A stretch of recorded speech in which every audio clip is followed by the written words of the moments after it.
I went to my wisdom well with the question, when will I ever be free of self-doubt? Surely this path of realization, of spiritual seeking, will ultimately give me freedom from the endless questioning, doubting what is true. How do I know what is true? What is true about myself? How can I trust myself? What if I'm deluding myself? What if spiritual realization is even not true? And when I have gone to my wisdom well with doubt and have asked, the insight that came like a bucket of clear water from the depths that I was able to give to the surface mind and the surface heart, was to realize that doubt is the right tool for the right job. As my father would tell me in his workshop when I was a young child, and he was busy being a carpenter, and he would say to me, Cole, there's always a right tool for the right job. We don't want to use the wrong tool for the wrong job. What if doubt's the right tool for the job of stripping back what is not true? What if doubt is there to tell us what patches of ground in the garden of our enlightened lives is dry and wanting water from our wisdom well? And yes, doubt can feel heavy and closed because it speaks for the part of you that is still not confident. It speaks for the part of you that still needs a deeper understanding or a deeper seeing. So in the early years when we are tending to the garden of our enlightened lives, when we are still learning to see for ourselves, when we're still borrowing teachings and understandings from teachers, trying them on like lenses and seeing, is that true? Which is very useful. Let's say that in those early years, much of the garden is dry. But as we tap into more and more of our own seeing, which means that we go look deeper, we become curious and interested in what the self really is. Is the self the contents of my mind? Am I my thoughts, or am I that which is aware of thoughts?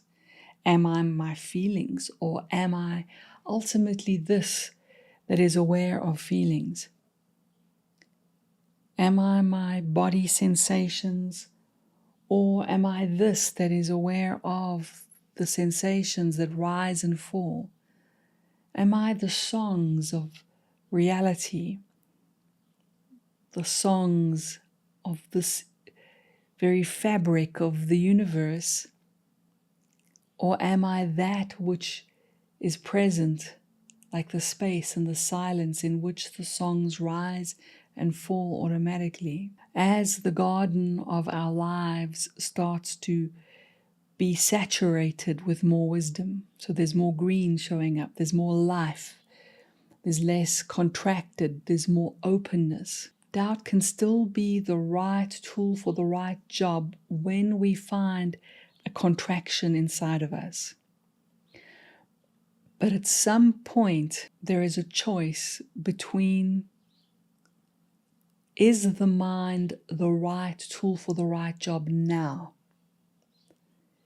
Is questioning the right tool for the right job now? Or is knowing and resonance, which is a deeper language of reality, of the true self, is that, quote unquote, the right tool for the right job? Because the habit of putting attention on the mind's questioning function, on the tool of doubt, was very useful and is still useful. Questioning and doubting is a useful tool. But is it the right tool for the right job once awakening is starting to take hold? Once we have rubbed the sleep from our eyes and yawned and realized, maybe I'm not the character that I was in the dream. And that doubt served me while I thought I was, because doubt woke me from the character. When we were in the dreamscape, so to speak, believing in a separate self, having a nightmare or a dream, doubt was the right tool for the right job to go, is this what I really am? Am I this limited little creature crawling around little blue planets, fighting for scraps of love and peace? Do I follow my intuition, this nudge, this yearning, this longing that there is more? That there is more, and in that seeking of the more, begin to discover the more. Begin to test different tools. So now when you start to wake up, when you've started to experience yourself as I am this openness, I am this that doesn't have an edge, which is very hard for the mind to understand and define. Because the mind is in awareness. You're asking the hammer to understand the carpenter.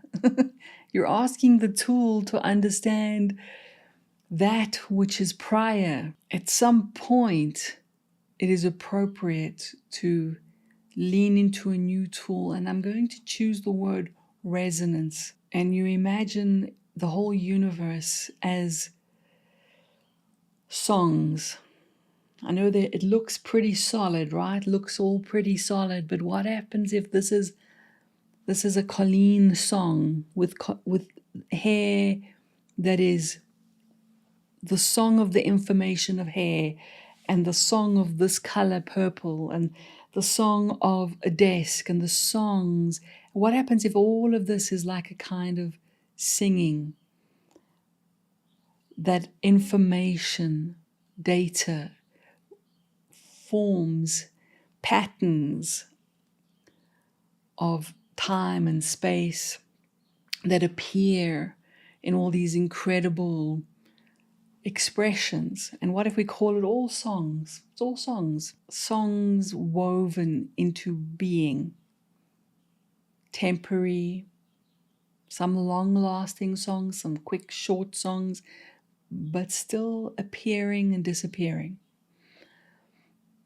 The songs of the universe sing themselves into existence, and they work via resonance.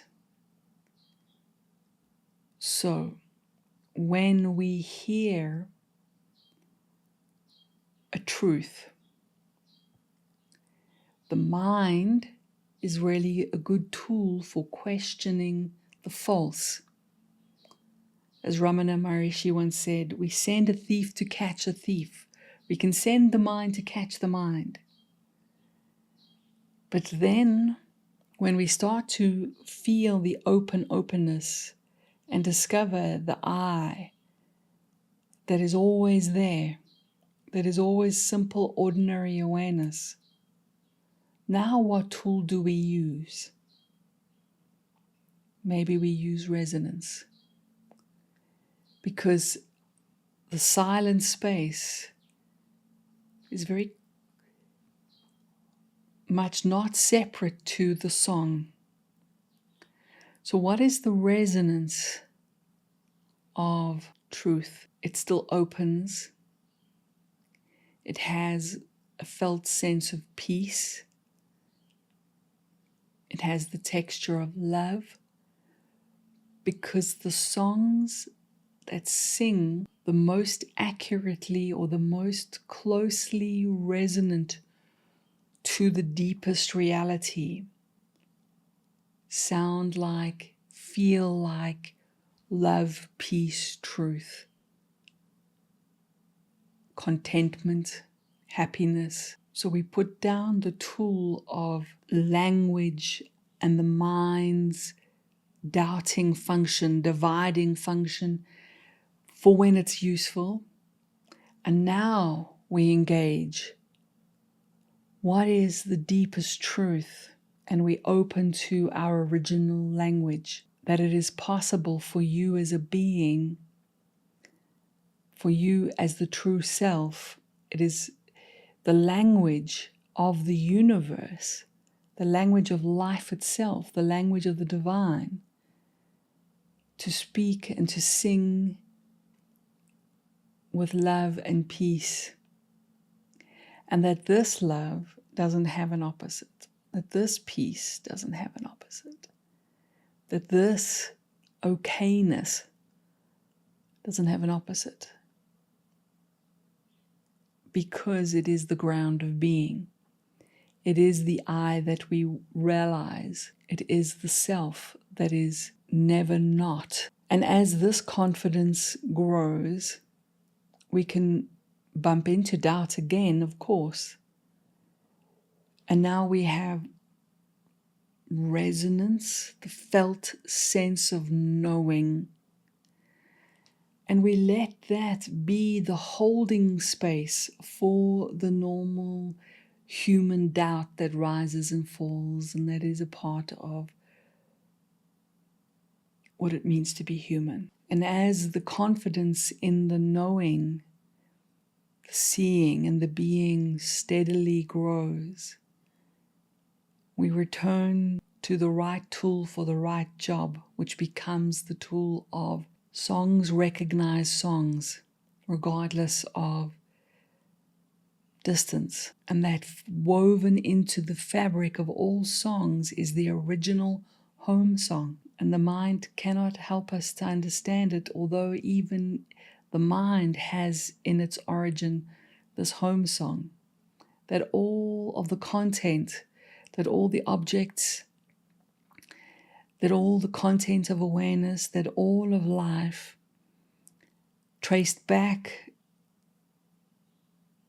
in the fabric of life is this home song. And that when we start to experience and know the home song of all things, it is because the home song in our heart, mind, and body is resonating with, across a resonance bridge, with the home song in all things. And in that seeing, we realize it's all singing the same song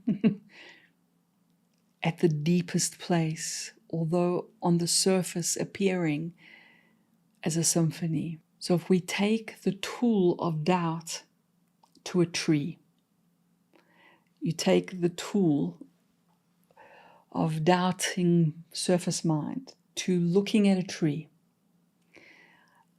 that doubting surface mind, the tool of the mind, is useful when analyzing the functional human language of tree, classifying it, labeling it, putting it in a little box called it's this kind of tree, understanding the knowledge of the tree. That is the right tool for the right job. The doubting function, is this an apple tree or an orange tree? Very useful tool for that job. But to know the tree, to know the deepest reality of the tree, we need a new tool. And that's when we call attention from the mind, not in opposition to the mind, not to fight the mind, but to rest in the ground of being and seeing. Like opening and resting in the openness that is the ground of being, and being interested and setting our intention. I would like to know the deepest song of the tree, not the surface, not what the mind can meet. And being curious to feel and sense the home song, the deeper than the mind's interpretation of reality, peace, love, joy, happiness can be felt in the tree. And then you realize, hang on, that tree doesn't feel so separate anymore. Because where am I experiencing this love? Where am I experiencing this peace? Oh, there is no separateness from me and the tree, because the experience of love and peace and contentment does not have an edge. This home song sings of a deeper truth that dissolves the boundary, apparent boundary between me and the tree. And now all that is left is love, peace, content, joy. Ordinary, obvious, never not present. And that is the realization of the non-dual self, the non-dual reality that is the ground of all reality, which is why love feels like unification or oneness. It is not. It is just dissolving the apparent wall that looked like it divided a space that was never two. So the right tool for the right job in the journey of awakening moves from the doubting mind to the songs of resonance, the home song, felt in all things. And when we teach that to our mind, our heart, and our body, when it saturates the garden of our life, even the doubting mind can rest.